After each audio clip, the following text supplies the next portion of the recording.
What's going on, everybody? Welcome back to the channel. We're into game week 2 of the World Cup now, and this is where things start to get serious. The first round gave us plenty of draws, a few surprise results, and a lot of teams that now need to get moving. That means more urgency, more pressure, and in a lot of cases, better betting spots because the motivation is a little clearer. When teams need to win, the game state changes. They can't just sit back and hope for the best anymore. They need goals, they need points, and that usually creates better opportunities for the side, the total, and a few player markets too. So let's get into today's slate. First game on the board, Czech Republic against South Africa. This is one of the more interesting mismatches of the day, at least from a betting perspective.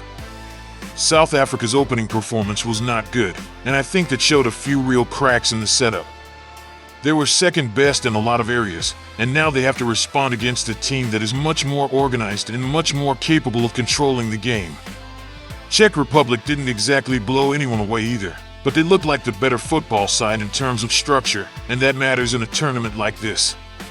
When you get into these group stage games where a win is suddenly must-have territory, I usually prefer the more disciplined team.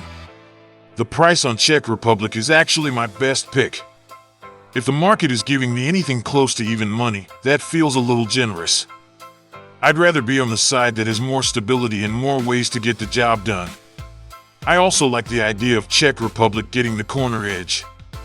They tend to work the wide areas, they're not afraid to put the ball into dangerous spots, and that usually means more set-piece pressure. Next up, Switzerland and Bosnia. This feels like one of the most tightly contested games on the slate, and that usually makes it a difficult one to attack from a betting standpoint. Both teams come into this match needing points, and both teams have already shown enough in the early stages to suggest they're capable of making life difficult for whoever is across from them. On top of that, the recent form from both sides points more toward a controlled, tactical type of game than some wide-open shootout. Bosnia, in particular, looks like a team that is very comfortable living in that slower, lower-scoring environment. They don't seem to mind turning games into battles, and when they can keep the pace manageable, they become a lot harder to break down. That's exactly the kind of profile that can drag a match into a more cautious rhythm and keep the scoring chances limited. Switzerland, meanwhile, had a game in the opener where they controlled long stretches but still didn't fully put the match to bed. That's the concern with a team like this. They can look sharper, they can look more composed, and they can even dominate territory without necessarily creating enough separation on the scoreboard. When that happens, it keeps the other side alive much longer than they should be. Bosnia's recent results also tell you a lot about what kind of team they are. They've been stuck in draw territory for a while now, and while that doesn't mean they're short on quality, it does suggest they are often involved in games where margins stay small. They keep things close, they make you work for every chance, and they're rarely the type of side that gets blown out. Because of that, I don't really love forcing a winner here. This is the kind of game where the safer angle feels like it should come from the scoring market rather than trying to pick a side with a ton of conviction. If anything, I'd rather lean toward both teams to score or look for a match that stays in that low to mid scoring range. If I had to narrow it down, Switzerland probably has the better chance of avoiding defeat just based on the quality edge and the way they can control stretches of the game.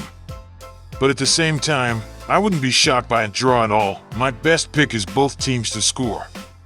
That's probably the most natural outcome if this match settles into the pattern both teams seem to prefer. Now to Canada and Qatar.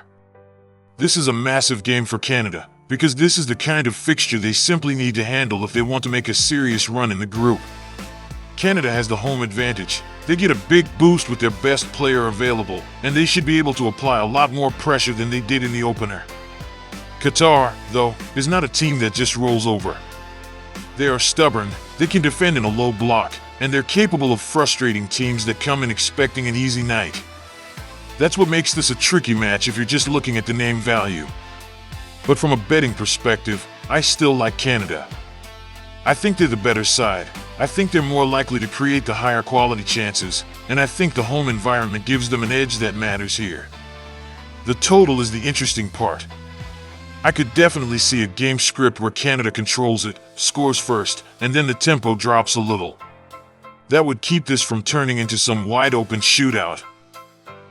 Last game on the slate, Mexico and South Korea. This is the one I'm most interested in from a betting angle. South Korea impressed me in the opener, and not just because they got a good result. It was the way they handled the game, came back when they needed to, and showed the kind of technical quality in midfield that can cause problems for a lot of teams. Mexico was solid in its first game, but I'm still not totally sold on them as a top-tier group winner after that performance. They did what they were supposed to do against a weaker opponent, but this is a different test.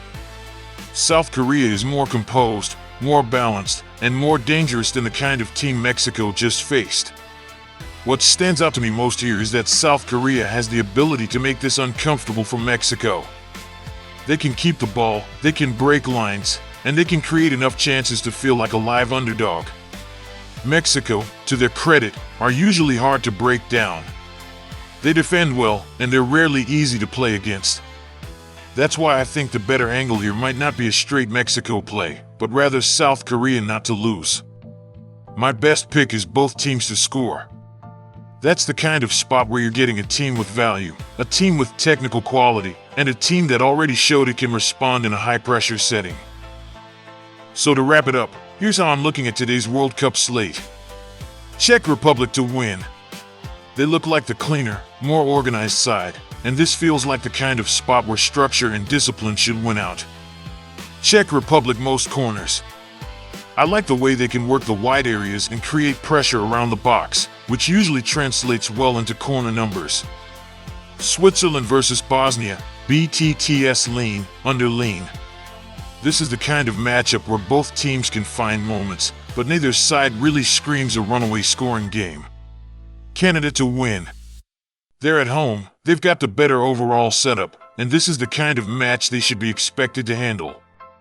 Canada game to stay controlled. I'm not expecting some wild track meet here. This feels more like a composed, business-like performance. South Korea versus Mexico game, I like both teams to score. I really like the way South Korea looked in their opener, and I think they've got enough quality to keep this one tight and give themselves a real chance. This is the part of the tournament where teams start showing who they really are. Some teams handle pressure and rise to the moment, some teams fall apart when the stakes get higher, and some teams just keep living in that draw-heavy, cautious style that makes them hard to trust either way. That's why Game Week 2 is usually such a strong betting window. The urgency is higher, the motivation is clearer, and the market doesn't always adjust enough for how desperate some of these teams now are. So that's where I'm landing today. If you enjoyed the video, make sure to like, subscribe, and share it with somebody who's betting these games tonight. It helps the channel a lot, and it lets me keep bringing you these daily picks and breakdowns. And I'll catch you in the next one.